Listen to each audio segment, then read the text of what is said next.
Do you need travel insurance? And if so, what are you looking for? We'll jump right in, starting now.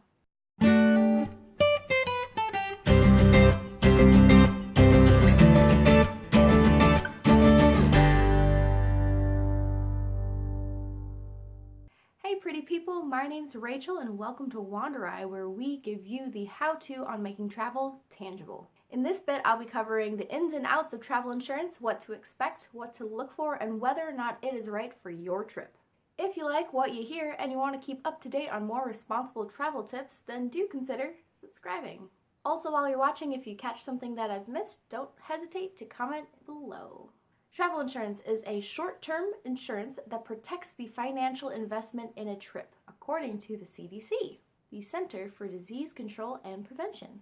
There are lots of travel insurance plans out there, but when you are looking, make sure that the plan you get includes trip cancellation, lost or stolen luggage, missed flight departures, travel delay, travel abandonment, when they forget you wherever they brought you, and personal liability, when an accident happens and it is your fault, meaning you are held legally responsible.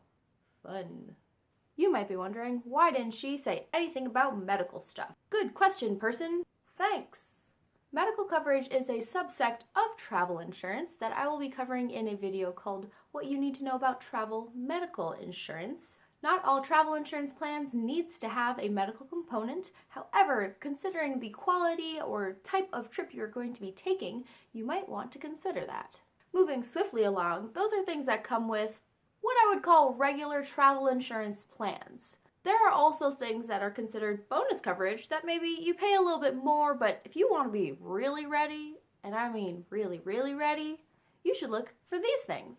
Coverage for lost or stolen monies, loss of passport, and schedule airline failure. Because travel insurance is considered short-term insurance, it's ideal for trips that might last up to about 6 months. However, you can find plans that go all the way until 2 years away. Though if your trip is lasting more than 6 months, up to a year, up to 2 years, I encourage you to look into expatriate travel health insurance, also known as global health insurance, which I will also cover in another video. Whether or not travel insurance is good for you versus global health insurance is something that you need to decide depending on the longevity and the nature of your traveling adventures. Something important to note is that you might already have a credit card that has a fair number of these travel insurance coverages, so read between the lines in those itty-bitty little things that they say, oh, look at the things your card does. Though it is important to note that I have heard credit card travel insurance coverages are not really comparable to that which you would get for paying for an actual travel insurance plan, which is understandable because one you get on purpose and one kind of just comes with the thing you already got. However, maybe if you're on a really short-term trip, your credit card can cover you, so take a look at that. It is important to note that travel insurance is not a replacement for health insurance when you are staying and living at home. Travel insurance is for the bizarre and the unexpected, not for the mundane maintenance. Essentially, it'll cover all the stuff that happens to you by accident. The stuff you wish didn't happen. If you just want to go get like an ordinary dental cleaning because had a little too much coffee or tea, it won't work. Or at least it's likely that it won't work. It doesn't really cover the little things. Only the big things. Okay, I think you get the point. To quote again the CDC, they recommend carefully researching the coverage offered to determine if any additional travel health and medical evacuation insurance is needed. I feel like that quote might be more relevant in the travel medical insurance video.